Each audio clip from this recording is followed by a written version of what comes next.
Shalom jemaat sekalian dimanapun berada. Kita bertemu lagi di ibadah online hari ini.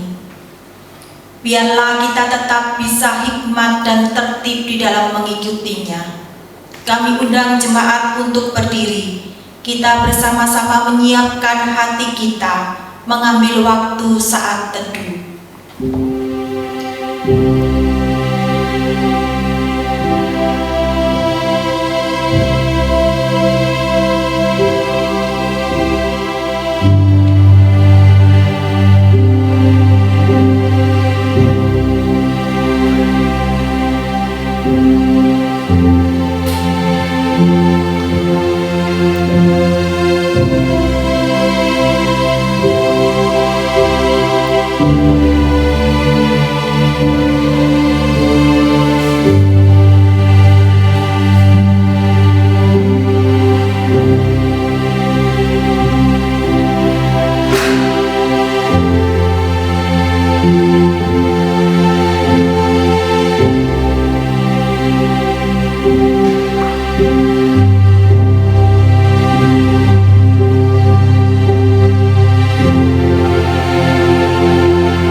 Pujilah namanya, besar anugerahnya, dan ajaiblah kasih-Nya.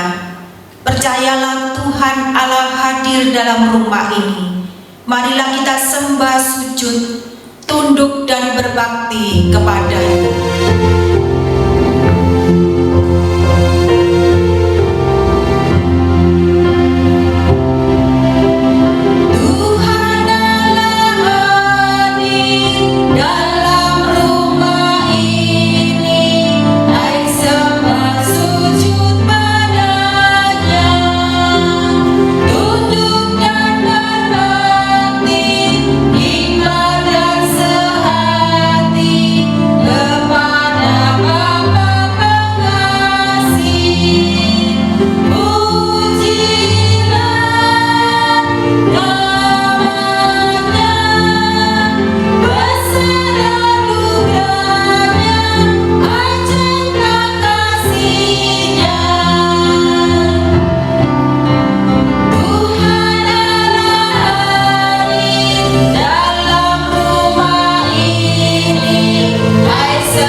Pujilah Tuhan, hai segala bangsa.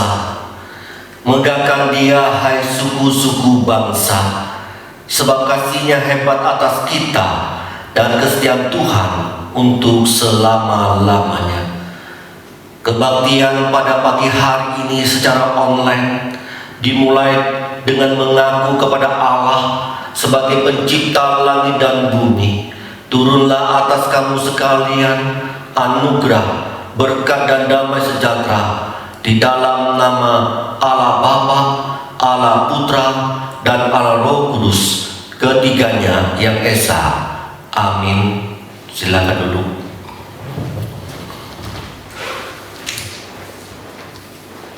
Kristus telah memberikan hidupnya untuk kita melalui pengorbanannya di kayu salib. Marilah kita hidup kudus terus sampai Tuhan datang. Saat ini kita mempunyai kesempatan untuk berdoa mengakui setiap dosa-dosa kita yang sudah kita lakukan di hadapannya. Berserulah memanggil namanya, berdoalah, dia akan segera menghampirimu. Dan percayalah, dia tidak pernah jauh darimu, dia hanya sejauh doa.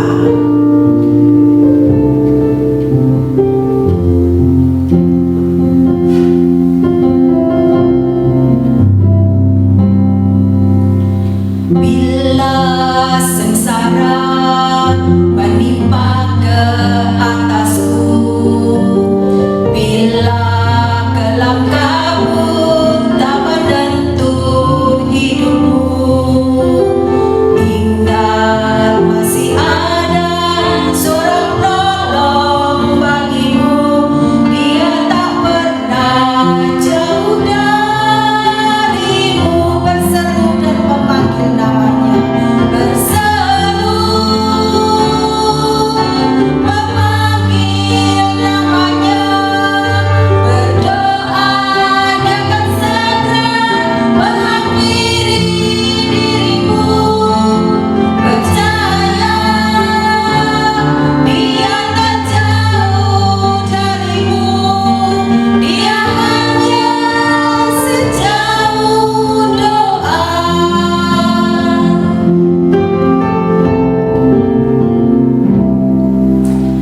Bila sengsara menimpa ke atasku, bila gelap kabut tak menentu hidupku, ingat masih ada seorang penolong bagimu.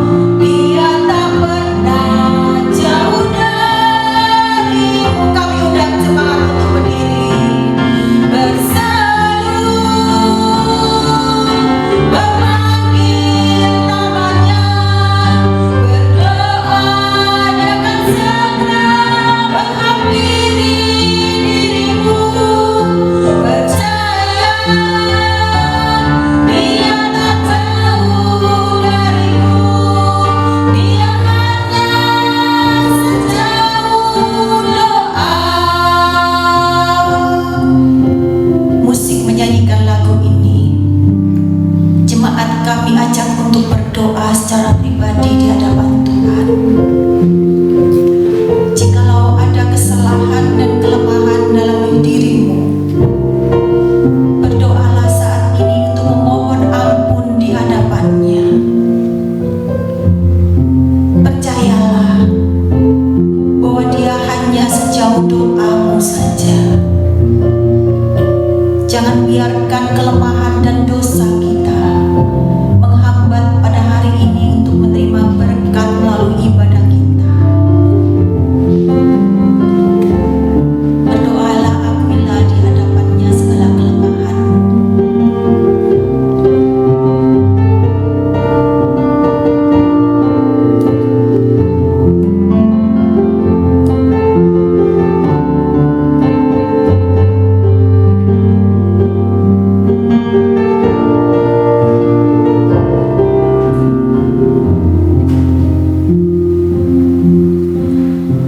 Benar Bapa kami di surga, kami hari ini sungguh-sungguh mau menundukkan diri di hadapan-Mu. Kami mau datang, mau mengakui segala dosa dan kesalahan kami kepada-Mu Bapa.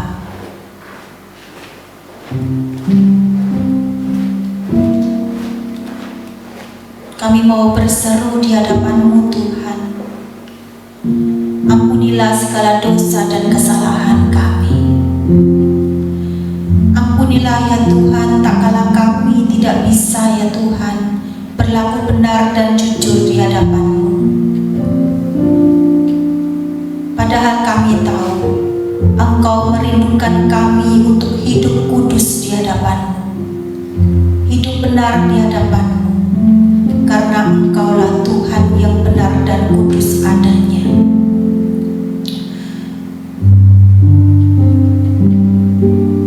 Saat ini kami mau berseru kepada-Mu Tuhan, mengakui segala dosa kami. sengaja maupun tidak sengaja, baik yang masih ada di dalam pikiran kami ataupun yang sudah kami lakukan, baik dosa akan diri kami maupun kepada orang lain. Ampuni kami, Bapa. Kami tidak ingin, ya Tuhan, hidup kami terus jatuh dan jatuh ke dalam dosa. Kami sungguh rindu hidup berkemenangan seperti Engkau telah menang dari mati. Terima kasih, ya Tuhan. Kami percaya Engkau yang hanya sejauh doa saat ini pun mengampuni dan menyucikan kami. Hanya di dalam nama Tuhan Yesus kami berdoa, menyerahkan doa pengakuan dosa kami ini. Amin. Dengan tetap berdiri, kita mengaku pengakuan iman rasuli kita. Pengakuan iman rasuli. Aku percaya kepada Allah, Bapa yang Maha Kuasa, Khalik langit dan bumi, dan kepada Yesus Kristus, Anaknya yang tunggal Tuhan kita, yang dikandung daripada Roh Kudus, lahir dari anak darah Maria, yang menderita sengsara di bawah pemerintahan Pontius Pilatus, disalibkan, mati dan dikuburkan, turun ke dalam kerajaan maut. Pada hari yang ketiga, bangkit pula dari antara orang mati, naik ke surga, duduk di sebelah kanan Allah, Bapa yang Maha Kuasa, dan dari sana Ia akan datang untuk menghakimi orang yang hidup dan yang mati. Aku percaya kepada Roh Kudus, gereja yang kudus dan am, persekutuan orang kudus, pengampunan dosa, dan hidup yang kekal. Amin. Silakan duduk. Tuhan yang kita sembah adalah Tuhan yang tidak pernah meninggalkan kita. Amin. Dari dulu, sekarang, bahkan sampai selama-lamanya nanti, janjinya tidak pernah berubah. Dia Tuhan yang memimpin hidup kita, bahkan Dialah keselamatan kita. Percayalah, walaupun badai menerpa, tangan Tuhan akan mengangkat kita, karena Dialah Alfa dan Omega, yang awal dan akhir.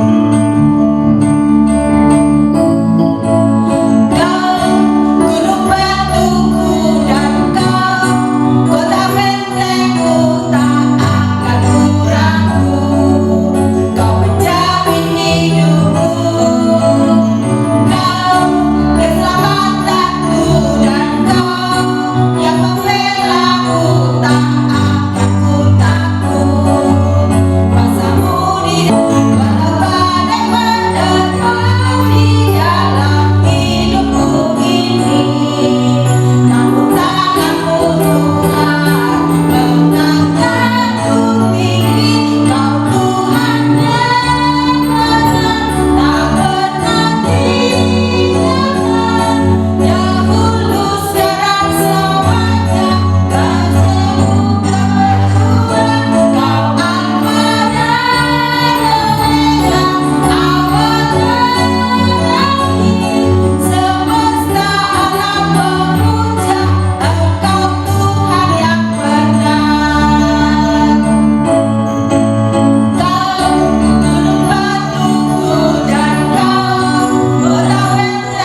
bahwa Dia yang kita percaya itu adalah memang Tuhan kita yang benar. Amin. Amin. Kita akan bersama-sama mendengarkan firman Tuhan. Marilah kita siapkan hati kita untuk mendengarkan firman-Nya.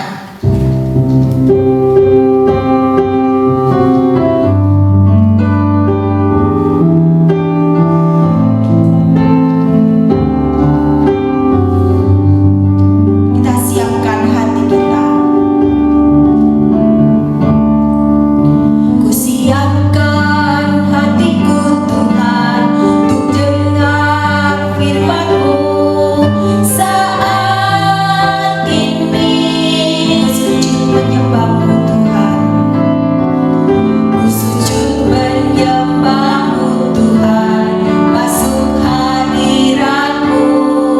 Saat ini curahkan urapan-Mu Tuhan.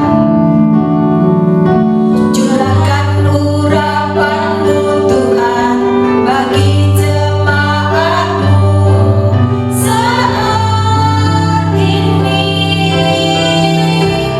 ku siapkan hatiku Tuhan untuk dengar firman-Mu, firman-Mu Tuhan. Firman-Mu Tuhan tiada berubah.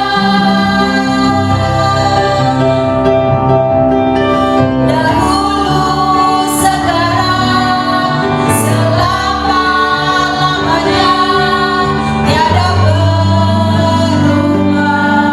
Firman-Mu Tuhan, firman-Mu Tuhan menolong hidupku. Ku siapkan hatiku Tuhan untuk dengar firman-Mu. Kami undang jemaat untuk berdiri. Ku siapkan hatiku Tuhan untuk dengar firman-Mu. Saat ini ku sujud menyembah-Mu Tuhan, masuk hadirat-Mu. Saat ini curahkan urapan-Mu Tuhan bagi jemaat-Mu. Saat ini ku siapkan hatiku Tuhan untuk dengar firman-Mu, firman-Mu Tuhan. Firman-Mu Tuhan tiada berubah. Dahulu, sekarang, selama-lamanya tiada berubah. Firman-Mu Tuhan, firman-Mu Tuhan menolong hidupku. Ku siapkan hatiku Tuhan untuk dengar firman-Mu. Tuhan, tibalah saatnya kami mendengarkan firman-Mu. Kami rindu Engkau berkata-kata kepada kami secara pribadi lepas pribadi. Engkau menyentuh hati kami yang paling dalam Tuhan, supaya kami bisa mengerti isi hati-Mu, supaya kami bisa mengerti akan kehendak-Mu dalam hidup kami secara pribadi. Mari Tuhan, Engkau tahu kelemahan dan kekurangan dalam hidup kami. Kami mau melalui kebenaran-Mu Engkau membentuk kami, sehingga hidup kami makin hari makin lebih baik. Mari Tuhan, Engkau menolong kami. Kami adalah orang yang lemah, tapi kami percaya melalui oleh firman-Mu kami boleh dikuatkan dan diteguhkan kembali. Ya Tuhan, kami serahkan waktu ini, kami serahkan hamba-Mu dalam segala kelemahannya. Kau pakai dia menjadi alat-Mu, kuasa-Mu nyata melalui dia, sehingga urapan terjadi untuk jemaat Tuhan. Bapa di surga, kami serahkan waktu ini, jauhkan daripada yang jahat. Engkau yang berbicara, Engkau yang menguasai, Engkau yang membantu kami semua, mengarahkan hati kami, pikiran kami hanya tertuju kepada firman-Mu. Di dalam nama Tuhan Yesus Kristus kami serahkan waktu ini. Amin. Silakan duduk saudara. Saudara yang dikasihi oleh Tuhan, kita bersyukur pada hari ini kita boleh bertemu kembali. Kita boleh bersama-sama belajar firman Tuhan kembali. Dan ini adalah ibadah kita secara online yang ke-7, saudara.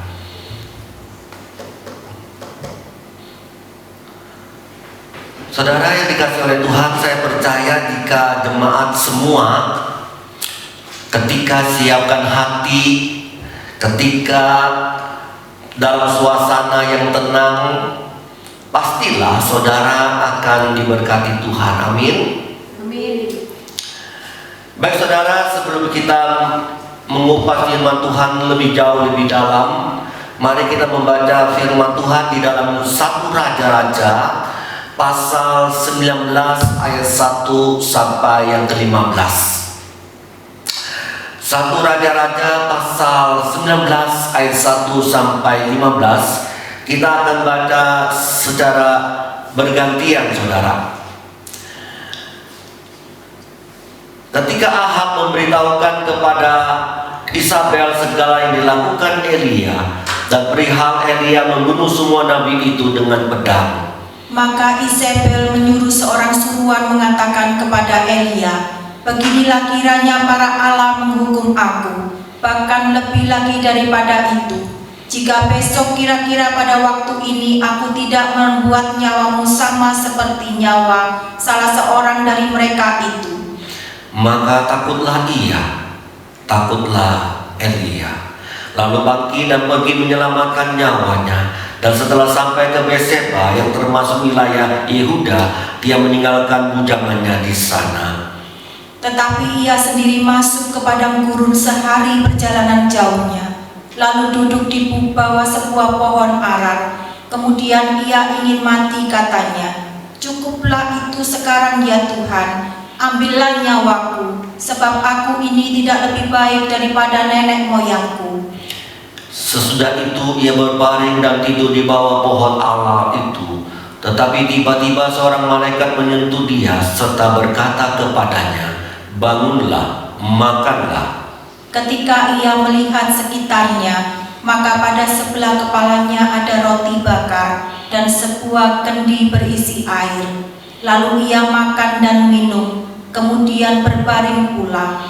Tetapi malaikat Tuhan datang kedua kalinya dan menyentuh dia serta berkata, "Bangunlah, makanlah, sebab kalau tidak perjalananmu nanti terlalu jauh bagimu."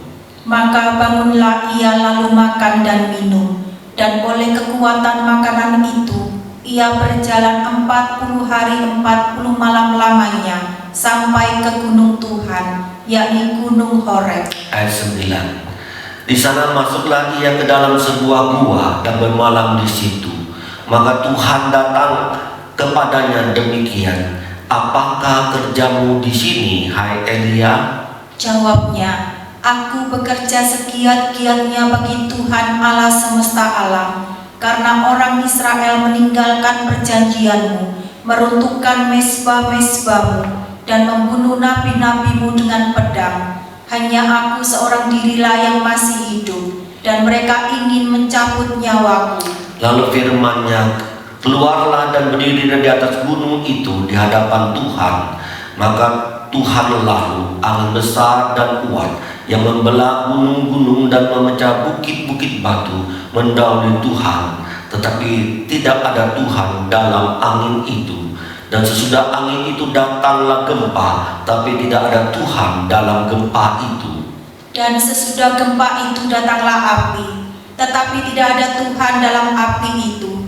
Dan sesudah api itu datanglah bunyi angin sepoi-sepoi basah. Segera sesudah Elia mendengarnya, ia menyelubungi mukanya dengan jubahnya, lalu pergi keluar dan berdiri di pintu gua itu. Maka datanglah suara kepadanya dan berbunyi, apakah kerjamu di sini, hai Elia? Jawabnya, aku bekerja segiat-giatnya bagi Tuhan Allah semesta alam, karena orang Israel meninggalkan mezbah-mezbahmu dan membunuh nabi-nabimu dengan pedang. Hanya aku seorang dirilah yang masih hidup, dan mereka ingin mencabut nyawaku. Ayat 15, firman Tuhan kepadanya, pergilah, kembalilah ke jalanmu, melalui padang gurun ke Damsyik, dan setelah engkau sampai, engkau harus mengurapi Hazael menjadi raja atas Aram. Saudara, pernahkah kita merasa cemas, gelisah, stres, bahkan depresi? Tentu saudara pernah mengalami hal itu. Ya, kita pernah mengalami hal itu ketika kita gagal, ketika kita sakit, ketika kita tidak ada kerjaan, ketika ada kata-kata dari orang-orang yang ditimpakan kepada kita. Mungkin kita bisa seperti itu. Dalam situasi seperti keadaan kita sekarang, pandemi virus corona, kita dirumahkan, kita tidak bekerja lagi, kita tidak mendapatkan penghasilan yang tetap, bahkan berkurang. Kita sudah dibatasi akan interaksi sosial kita. Kita di rumah dan di rumah. Kita jarang lagi berkumpul dengan teman-teman, jarang lagi untuk bercanda-canda dan sebagainya. Saudara yang dikasihi oleh Tuhan, sampai hari ini kita banyak melihat video-video, karikatur-karikatur yang melukiskan kecemasan keadaan orang saat ini, menggambarkan akan stres, depresi orang-orang saat ini. Mungkin saudara pernah dan mendapatkan akan video dan karikatur itu. Saudara, itulah gambaran manusia dalam kehidupan ini. Dalam kehidupan ini kita bisa stres, mungkin sampai depresi, saudara, yang datang dalam kehidupan kita. Tetapi saudara, keadaan cemas, stres, depresi jangan terlalu lama. Jangan terlalu lama, saudara, karena berbahaya. Seorang ahli dalam bidang psikiater yang bernama Benfield Benson, dalam bukunya dia mengatakan demikian, saudara. Depresi adalah keadaan yang merusak, membawa manusia dalam kehidupan yang kecil, sehingga menyebabkan kepincangan dalam kehidupan ini. Sekali lagi saudara, ini kalimat yang penting, saudara. Kecemasan, stres, dan depresi itu adalah keadaan yang merusak, karena akan membawa orang itu dalam ruang lingkup pikiran yang kecil, akhirnya merusak kehidupan tidak seimbang. Saudara yang dikasihi Tuhan, sekali lagi, kalau kecemasan, stres, dan depresi itu makin lama ada menginap di dalam hidup kita, itu berbahaya. kita tidak akan normal.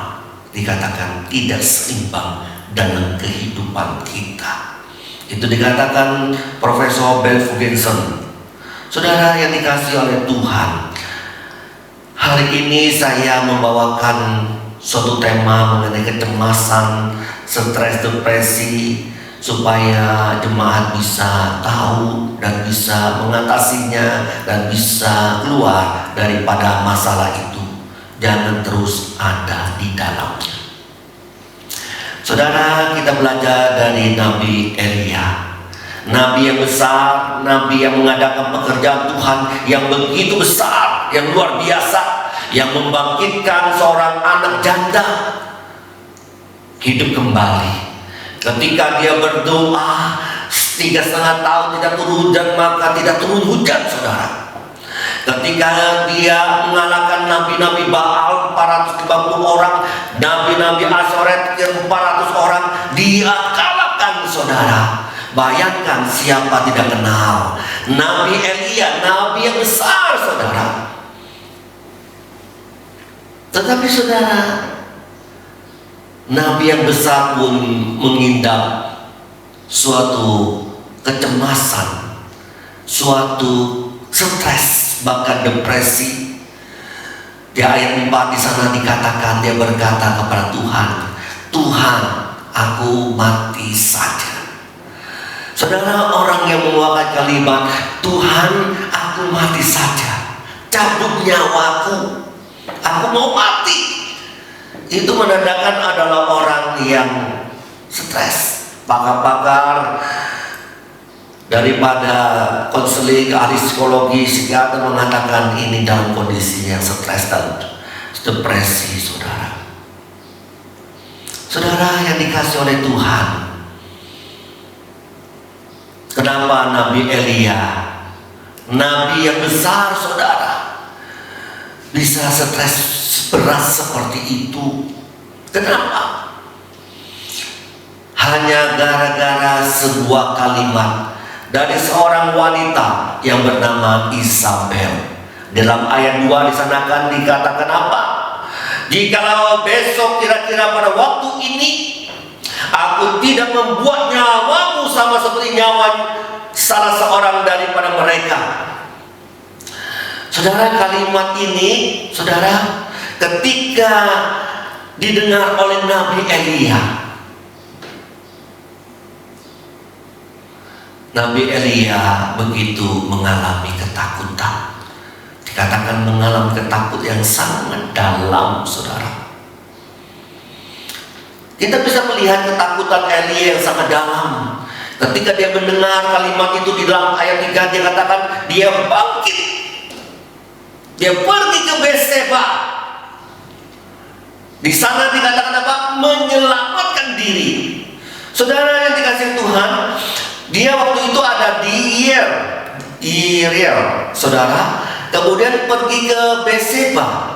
Itu perjalanan kira-kira 150 km. Bayangkan, saudara, dalam perjalanan itu, perjalanan jalan kaki atau lewat hutan, itu lama. Kemudian sampai di padang gurun, dia pergi lagi 1 hari 1 malam, meninggalkan temannya. Dia pergi ke suatu tempat di sana. Saudara yang dikasih oleh Tuhan, pokoknya dia lari jauh dari istiar.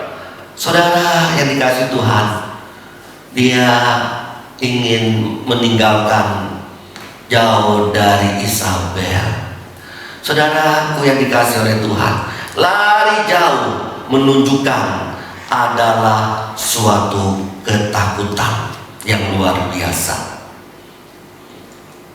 Mungkin saudara bertanya, kok bisa sih kalimat seorang wanita bisa membuat nabi yang besar itu bisa mengalami ketakutan seperti itu? Saudara, orang Israel, bangsa Israel, siapa yang tidak kenal dengan Isabel? Dia adalah ratu, dia adalah istri Ahab, saudara. Dia punya keinginan yang begitu kuat. Dia bukan orang yang percaya kepada Tuhan, tetapi diambil oleh Raja Israel, Raja Ahab, untuk menjadi pemain-surinya. Akhirnya Isabel waktu itu membawa nabi-nabi Baal sebanyak 450 orang masuk ke bangsa Israel. 400 nabi-nabi apa namanya? Asera, 400 orang masuk ke tanah Israel, saudara. Saudara yang dikasih oleh Tuhan, bayangkan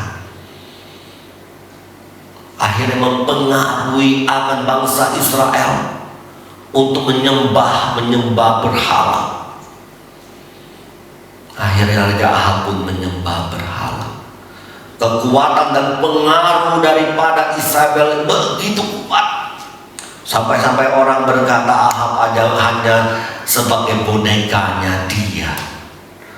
Ketika apa yang ingin dicapai oleh Isabel itu tentulah terlaksana, saudara. Tidak ada seorang pun yang berani melarang dan mengganggu apa yang menjadi rencana Isabel. Sampai-sampai di sana dikatakan di dalam 1 Raja-Raja pasal 18 ayat 4. Di sana Isabel membunuh, dikatakan, para nabi bangsa Israel. Masih ada 100 lagi yang belum dibunuh, dan itu akan dibunuh. Kemudian dibawa lari, disembunyikan, saudara. Dikatakan membunuh para nabi bangsa Israel itu, saudara, bukan 1, bukan 10, bukan 20, banyak, saudara. Saudara yang dikasih oleh Tuhan, Nabi Isabel 950 orang dibunuh oleh Nabi Elia. Apa tidak marah? Oh, saudara, pasti marah, saudara, marah. Akhirnya dia karena punya kekuatan yang besar, punya pasukan yang khusus, dia akan mencari Nabi Elia, dia akan mengejar Nabi Elia. Hari ini juga dia akan sama seperti nabi-nabiku yang dibunuh oleh dia. Inilah sebabnya yang menyebabkan Nabi Elia ketakutan, saudara. Seharusnya, saudara, Nabi Elia itu tidak perlu takut. Benar tidak? Dia bisa membunuh 90 nabi Baal dan Asyera. Itu lebih hebat daripada tentara-tentara pasukan khusus, daripada akan nabi-nabi Baal itu. Saudara yang dikasih oleh Tuhan, sekali lagi, seharusnya Nabi Elia, Allah yang hidup, Allah yang besar itu, yang bersama dengan dia. Tetapi kenyataannya apa? Elia sangat ketakutan. Itulah manusia, saudara. Itulah manusia, saudara. Dia melihat dirinya, dia berfokus kepada dirinya, bukan melihat Tuhan. Akhirnya dia mengalami ketakutan. Seperti minggu yang lalu saya katakan, siapa yang ada masalah ketika melihat daripada main center, maka hasilnya pasti ketakutan. Ini terjadi lagi pada Nabi Elia, saudara. Ini adalah bagian yang pertama. Nabi Elia bisa takut, bisa cemas karena melihat manusia, dirinya sendiri, tidak melihat Tuhan. Yang kedua, Elia bisa stres begitu berat karena merasa tidak ada harapan. Di dalam ayat-ayat berikutnya seterusnya dikatakan, mati saja aku ini, mati saja aku ini. Kenapa dia bisa berkata demikian? Lebih baik aku mati dah daripada aku dikejar-kejar oleh pasukan khusus Isabel. Aku tidak damai sejahtera, dikejar-kejar di situ, aku sembunyi di sana, aku sembunyi di sana, aku berlindung di sana. Saudara, aku tidak tenang. Untuk apa aku hidup seperti ini? Mati saja. Saudara, dia mengalami kecemasan, stres karena tidak punya harapan. Itu yang kedua. Yang ketiga, dia bisa stres karena membandingkan dirinya dengan orang lain. Di sana dikatakan apa? Aku tidak lebih baik daripada nenek moyangku. Ayat berapa itu? Ayat 4, saudara. Saudara yang dikasih oleh Tuhan, dia membandingkan dirinya. Loh, padahal siapa sih Nabi Elia? Tentu lebih hebat daripada nabi-nabi yang lain, saudara. Nabi-nabi terdahulu lebih dipakai Tuhan, tapi dia menganggap dirinya seperti itu, saudara. Membandingkan dirinya, tidak ada gunanya lagi, tidak ada yang bisa dikerjakan lagi, saudara. Sekali lagi, saudara yang dikasih oleh Tuhan, sikap inilah yang ada pada diri Elia. Tidak ada harga diri lagi, tidak ada harapan lagi. Orang lebih baik daripada aku, saudara. Saudara, seorang doktor, William Beckus, menyebutkan begini, saudara. Orang yang stres akan depresi itu mengalami tiga segitiga. Tiga segitiga yang bagaimana? Tentang harga diri, tentang harapan, tentang kepercayaan. Ketika tiga segitiga ini runtuh, sekali lagi, harga diri, harapan, dan kepercayaan diri ini runtuh, menghasilkan kecemasan, menghasilkan stres, menghasilkan depresi yang berat. Saudara yang dikasih oleh Tuhan, inilah keadaan Elia. Bagaimana keadaan saudara-saudara sekalian? Ketika harga diri runtuh, harapan Anda runtuh, kepercayaan diri itu runtuh, mengatakan orang lebih baik, saya tidak ada harapan lagi, aku tidak ada guna lagi. Itu sudah menunjukkan saudara itu cemas, saudara itu stres, bahkan depresi. Saudara yang dikasih oleh Tuhan, oleh sebab itu kondisi ini sangat berbahaya. Seperti yang dikatakan lagi Profesor Dr. Ferguson, stres, depresi itu sangat-sangat berbahaya, akan mengganggu kestabilan kehidupan manusia masuk ke dalam dunia kecilnya. Saudara, Elia seperti itu. Dia pergi, dia lari, dia sembunyi. Saudara, kondisi Elia seperti itu tentu tidak boleh terlalu lama, berbahaya. Oleh sebab itu Tuhan dengan segera tahu akan hal itu. Tuhan dengan segera menolong akan Elia. Saudara, Tuhan segera memulihkan kondisi Nabi Elia, saudara, dengan berbagai cara. Yang pertama, melalui malaikat. Yang kedua melalui dirinya sendiri. Yang pertama melalui media, melalui orang lain. Yang kedua dengan tangan Allah sendiri. Melalui malaikat. Malaikat datang menyediakan makanan. untuk menguatkan fisik daripada Nabi Elia. Tuhan tahu orang yang cemas, orang yang stres, orang yang depresi, itu kekuatannya makin lama makin lemah, makin lemah, makin lemah.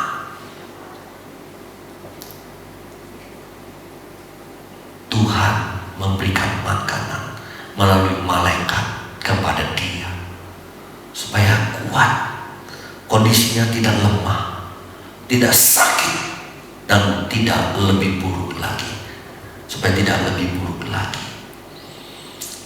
Saudara, malaikat itu berkata, makanlah, bangunlah. Disediakan lagi, makanlah, bangunlah. Akhirnya dia bisa berjalan selama 40 hari 40 malam ke Gunung Horeb. Saudara, yang kedua, Tuhan turun tangan sendiri menolong, memulihkan akan konsep daripada Nabi Elia. Mari kita pelajari hal ini penting, saudara. Di Gunung Horeb Tuhan menyapa Elia di dalam ayat 9. Sapaan yang pertama, kata Tuhan, apa kerjamu, Elia, di sini? Perhatikan saudara, kalimat pertanyaan pertama dari Allah, apa kerjamu Anda di sini?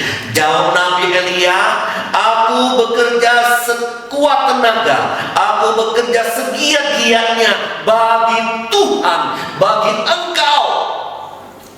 Karena bangsa Israel sudah meninggalkan engkau, bangsa Israel sudah merobohkan dan meruntuhkan mesbah-mesbahmu. Karena bangsa Israel, karena orang-orang itu sudah membunuh nabi-nabi bangsa Israel. Dikatakan lagi, aku seorang diri, cabutlah nyawaku. Saudara, dalam kondisi seperti ini Tuhan memperlihatkan dirinya. Tuhan menunjukkan kuasanya. Pertama, dengan angin yang besar. Nabi Elia melihat angin yang besar itu membelah gunung-gunung. Luar biasa, saudara. Angin saja bisa membelah gunung-gunung. Yang kedua, angin yang besar meruntuhkan, memecah bukit-bukit. Bukan bukit-bukit, tapi bukit-bukit berbatuan. Seperti ketika Tuhan Yesus mati, saat mati, disitulah ada gempa dan bukit-bukit yang disebut berbatuan itu terbelah dua. Nah, ini seperti keadaan itu, saudara. Tetapi saudara, Tuhan tidak di sana. Maksudnya Elia tidak melihat Tuhan di sana. Yang kedua, Tuhan memakai gempa dan api hadir di sana, tetapi Tuhan tidak ada di sana. Saudara yang dikasihi oleh Tuhan, apa artinya?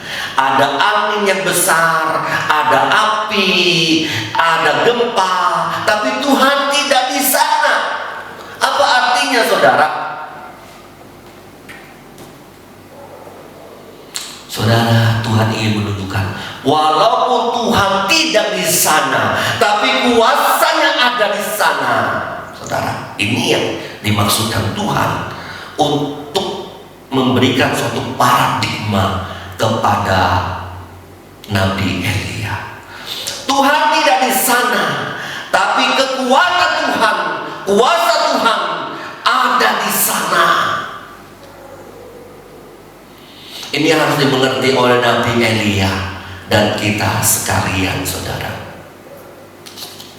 Masih ingat gak ceritanya seorang perwira punya hamba yang sakit di dalam Matius 8:5-13, di mana kepala perwira Romawi Dia berkata kepada Tuhan Yesus, "Engkau tidak usah datang ke rumah hambaku untuk menyembuhkan hambaku.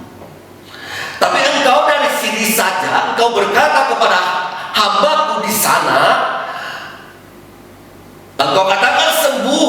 Saat itu juga hambaku sembuh di sana.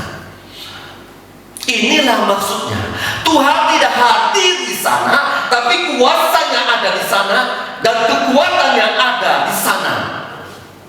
Saudara, inilah yang harus kita pahami betul-betul, saudara.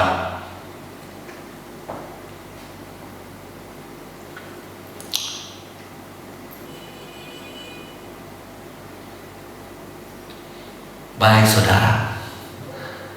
Pertanyaan yang pertama, "Hai Elia, apa kerjamu di sini?" Jawab Nabi Elia, "Aku kuat-kuatnya, segiat-giatnya untuk Tuhan."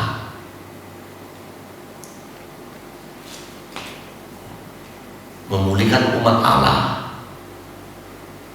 memberontak kepadamu, yang meruntuhkan mesbahmu, yang membunuh nabi-nabimu, yang menyembah berhala, dan sebagainya. Aku seorang diri. Setelah kalimat itu, dia melihat kuasa Allah. Kalimat yang kedua lagi, Tuhan berkata, "Elia, apa kerjamu di sini?" Lalu jawaban Elia dengan jawaban yang sama dengan jawaban yang pertama. Saudara yang dikasihi oleh Tuhan, kalau saya melihat dan berpikir dan menganalisa bahwa mengapa Tuhan memberikan kalimat pertama, "Apa kerjamu di sini?" Nabi Eli menjawab demikian. Kemudian Tuhan menyatakan kuasanya, kekuatannya, tapi Tuhan tidak di sana. Kemudian ditanya lagi dengan kalimat yang sama, "Apa kerjamu?" Saudara, Nabi Elia menjawab kalimat yang sama lagi. Saudara, seharusnya saudara, itu ada maksud Tuhan, dan mungkin tidak, saudara. Saudara, seharusnya ketika sudah melihat kuasa Allah, kekuatan Allah, ketika ditanya oleh Tuhan pertanyaan yang kedua, pertanyaan sama, jawaban Elia harusnya berubah dong. Begitu. Mungkin dia berkata, "Apa kerjamu di sini, Nabi Elia?" Mungkin, ya bisa saja Nabi Elia berkata, "Saya menenangkan diri. Saya mau bertemu dengan Tuhan. Saya tidak sendirian di sini. Ada Tuhan, ada kekuatan Tuhan, ada bersama dengan saya." Saya begitu. Tapi Elia tidak menjawab seperti itu, saudara. Jawabannya sama. Walaupun sudah melihat kuasa Allah, kekuatan Allah. Saudara yang dikasihi oleh Tuhan,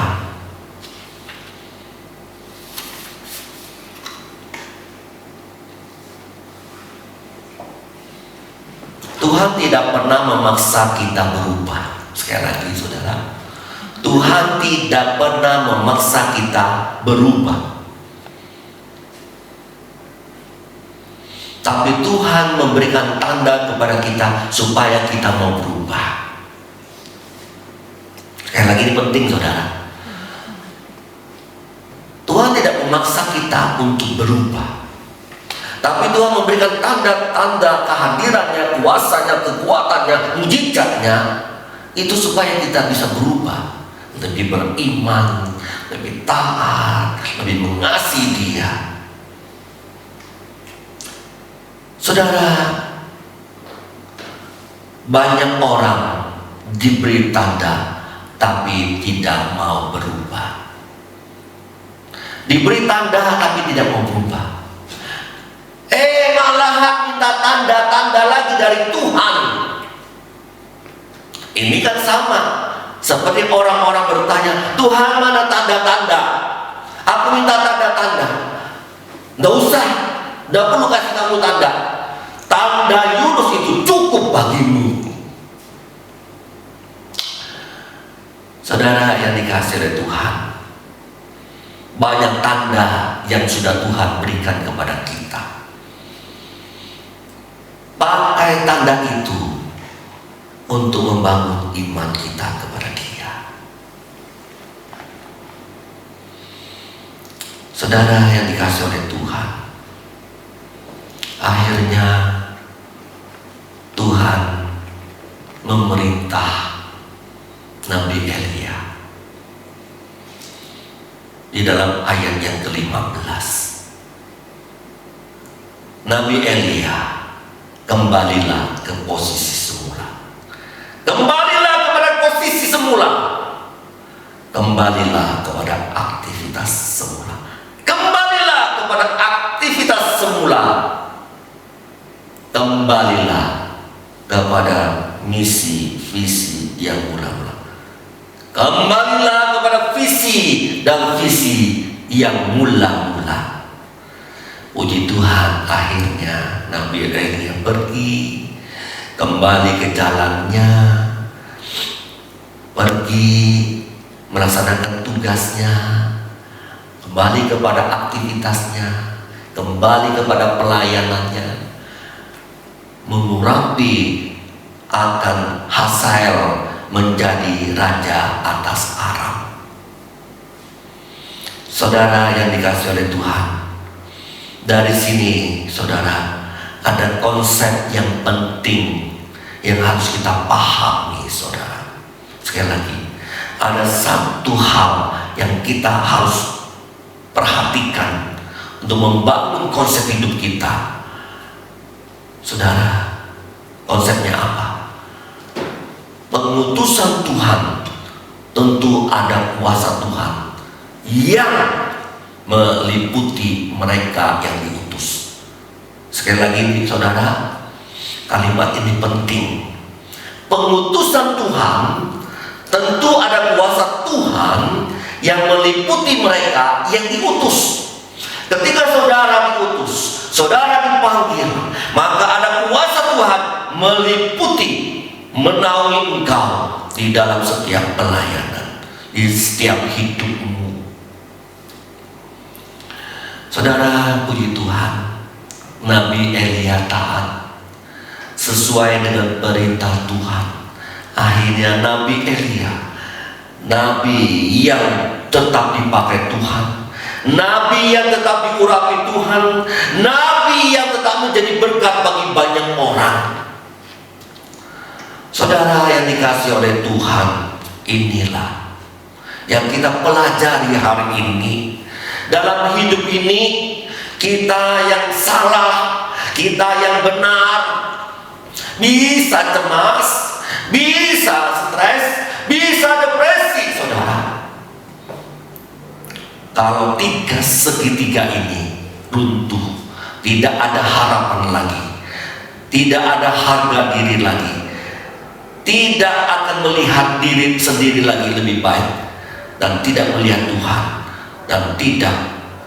dan selalu membandingkan diri dengan orang lain, maka semuanya pun akan membangun akan kecemasan, stres dan depresi.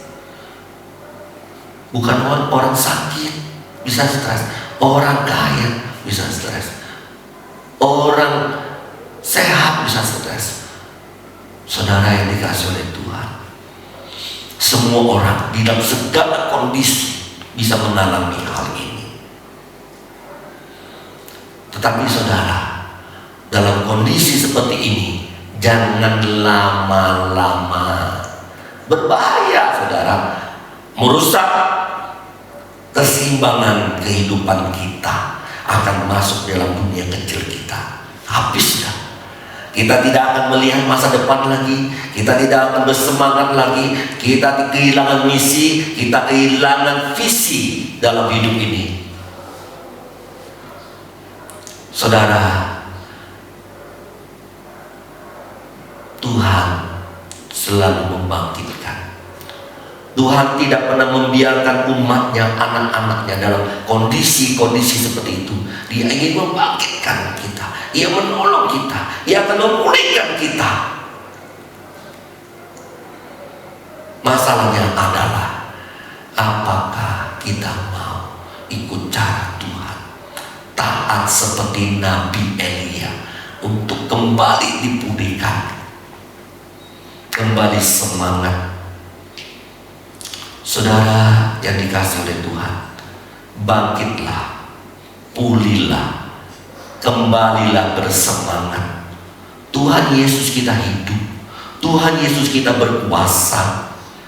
Kita akhirnya setelah bangkit, setelah kembali, kita akan tersenyum. Dan kita akan melihat diri kita, oh, saya pun masih bisa dipakai Tuhan. Oh, saya pun bisa menjadi berkat bagi banyak orang. Oh, walaupun seperti itu, dulu seperti itu, aku sekarang boleh berguna bagi banyak orang. Saudara, ingat tema kita pada tahun ini, Become Useful Christian, menjadi orang Kristen yang berguna. Bagaimana kita bisa berguna kalau kita hidup dalam kecemasan, dalam stres, dalam depresi? Tidak mungkin, saudara. Oleh sebab itu kita harus keluar, harus kita bebas dari itu. Itu yang Tuhan kerjakan dalam hidup saudara dan hidup saya, untuk menjadi orang yang berguna bagi banyak orang. Saudara, Tuhan terus memakai saudara, memulihkan hidup saudara dalam keadaan apapun. Jikalau engkau memandang dirimu dalam segala keadaan, engkau akan takut, cemas, dan tak berdaya lagi. Tuhan bilang hari ini bangkit. Tuhan bilang hari ini semangat kembali.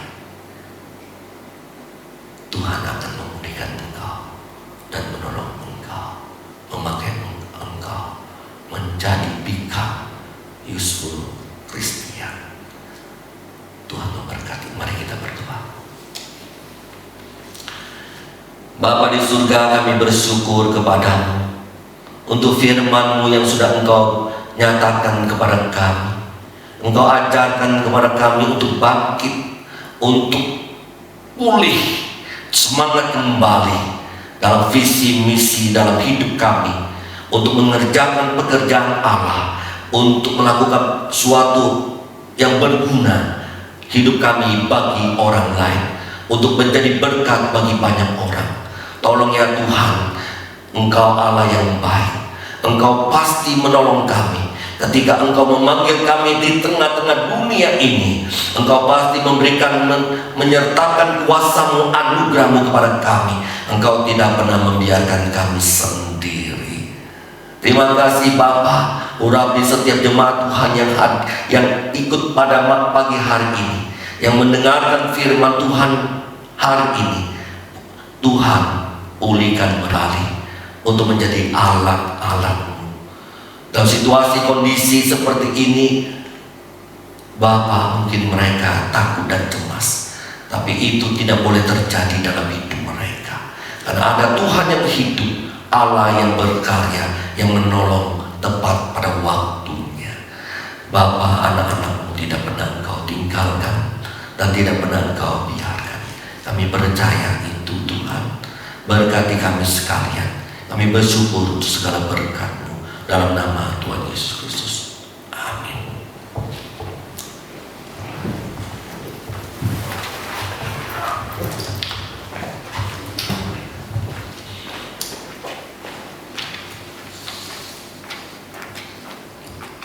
Saatnya kita akan membawa korban syukur kita melalui persembahan kepada Tuhan. Hari ini adalah minggu pertama di bulan Mei. Hari ini sekaligus ada persembahan perpuluhan. Silakan jemaat dapat mengirimkan persembahannya ke rekening gereja yang tertera di layar LCD ataupun yang tertera di warta gereja. Kita bawa korban syukur kita dengan suatu pujian.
ini di hari Minggu ini, di minggu pertama pada bulan Mei ini, Engkau menyatakan kasih-Mu yang luar biasa terhadap kami.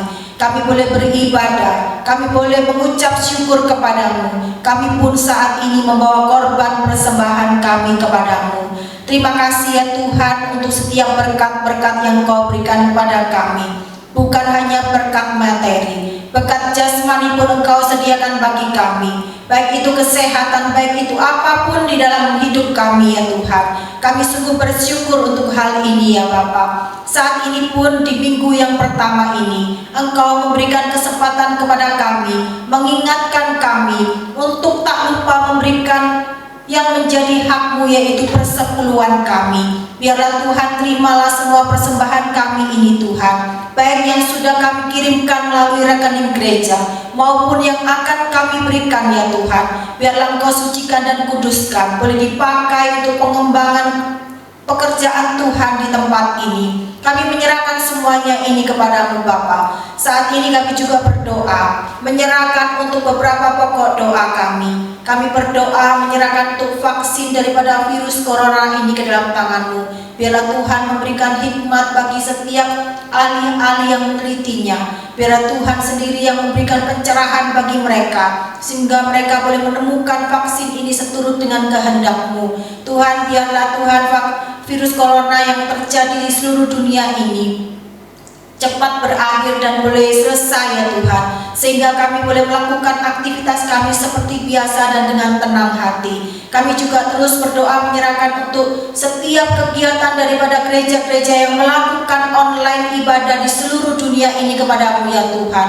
Engkau berkati ya Bapa seluruh hamba Tuhan yang ikut ambil bagian di dalam pelayanan ini. Biarlah Engkau sendiri yang memimpin hidup mereka. Hidup hamba-hamba-Mu ini boleh takut akan Engkau. Hidup yang terus boleh dipakai oleh Tuhan. Hidup yang terus diberi hikmat oleh Tuhan untuk boleh melakukannya ya Tuhan, untuk boleh memberikan firman-firman kepada banyak orang. Kami terus berdoa ya Tuhan mengenai juga jemaat-Mu yang mendengarkannya. Biarlah Tuhan memimpin mereka, bimbing terus seluruh jemaat-Mu Tuhan. Terus Engkau penuhi mereka dengan kebenaran firman-Mu.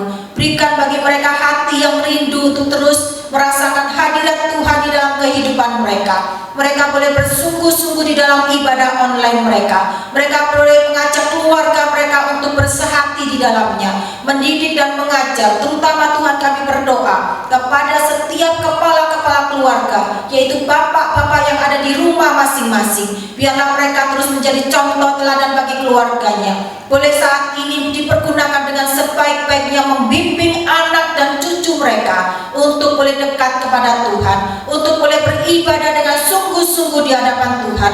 Biarlah para imam boleh menunjukkan diri mereka bahwa mereka adalah imam dalam keluarganya dan boleh menjadi contoh bagi keluarganya. Engkau berikan mereka kekuatan, Engkau berikan mereka ya Tuhan kemampuan untuk boleh melakukan ini dalam keluarganya. Saat ini Tuhan kami juga terus berdoa menyerahkan para donatur daripada gereja-Mu di tempat ini, GPMII Denpasar Tuhan. Biarlah Engkau sendiri yang memberkati mereka satu persatu. Setiap apa yang sudah mereka donaturkan untuk pengembangan pelayanan Tuhan di tempat ini maupun untuk pembangunan gereja, biarlah Tuhan memberkati mereka. Engkau memimpin hidup mereka, memberikan mereka kesehatan, memberikan mereka kekuatan untuk mereka mempunyai kesempatan demi kesempatan terus untuk boleh memberikan berkat Tuhan kepada gereja-Mu tempat ini. Engkau berkati ya Tuhan, kami terus bergumul di dalam pembangunan selanjutnya di lantai 3 gedung-Mu ini Bapa, bait-Mu ini Tuhan yang belum terselesaikan. Biarlah Tuhan sendiri yang boleh menyelesaikannya tepat pada waktunya. Kami boleh terus berharap dan memohon kepada-Mu ya Tuhan. Inilah doa kami Bapa yang kami alaskan hanya di dalam nama Tuhan Yesus Kristus. Amin. Kami undang jemaat untuk berdiri. Kita akhiri ibadah kita pada hari ini. Kita kembalikan segala kemuliaan bagi Allah Bapa kita di surga. Doksologi.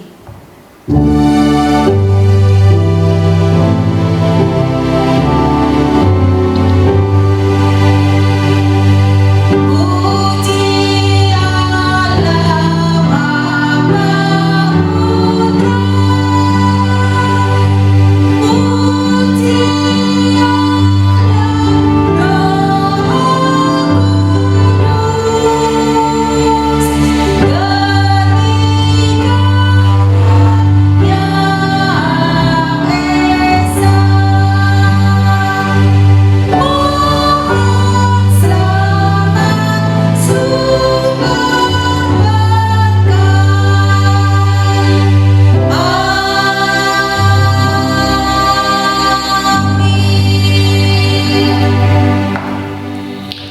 Bapa di surga, kami bersyukur kepadamu bahwa Engkau sudah memimpin ibadah kami secara online. Jemaat-jemaat hamba percaya Engkau telah memberkati mereka satu persatu. Engkau memulihkan kehidupan mereka. Engkau membangkitkan mereka menjadi orang-orang Kristen yang berguna bagi banyak orang. Bapa di surga, apapun yang menjadi tantangan dalam hidup mereka, khususnya dalam masa pandemi virus corona ini, mereka tetap melihat Tuhan. Mereka tetap percaya tangan Tuhan selalu membelai mereka, menurunkan berkat atas mereka. Terima kasih ya Bapa. Kami akan melihat nanti suatu saat bahwa semua akan lewat, dan kami akan bersorak-sorak bersama dengan Tuhan, memuji dan memuliakan Engkau. Bapa di surga, kami akhirnya jemaat-Mu akan menerima berkat Tuhan. Biar Engkau memberikan berkat-Mu atas mereka sekalian. Sidang jemaat-Mu yang kekasih, alahkanlah hatimu dan terimalah berkat Tuhan. Pertolongan dan pemeliharaan daripada Allah Bapa yang kekal, kasih dan keselamatan daripada Tuhan Yesus Kristus Sang Gembala Agung, persekutuan daripada Tuhan Roh Kudus menguatkan, membangkitkan engkau kembali kepada visi yang mula-mula, misi yang mula-mula, sehingga engkau hidup penuh dengan harapan, hidup penuh dengan sukacita, sehingga terus boleh menjadi berkat bagi banyak orang, mulai hari ini sampai selama-lamanya, sampai Kristus datang kedua kalinya menjemput saleh-salehnya engkau sekalian. Amin. Oh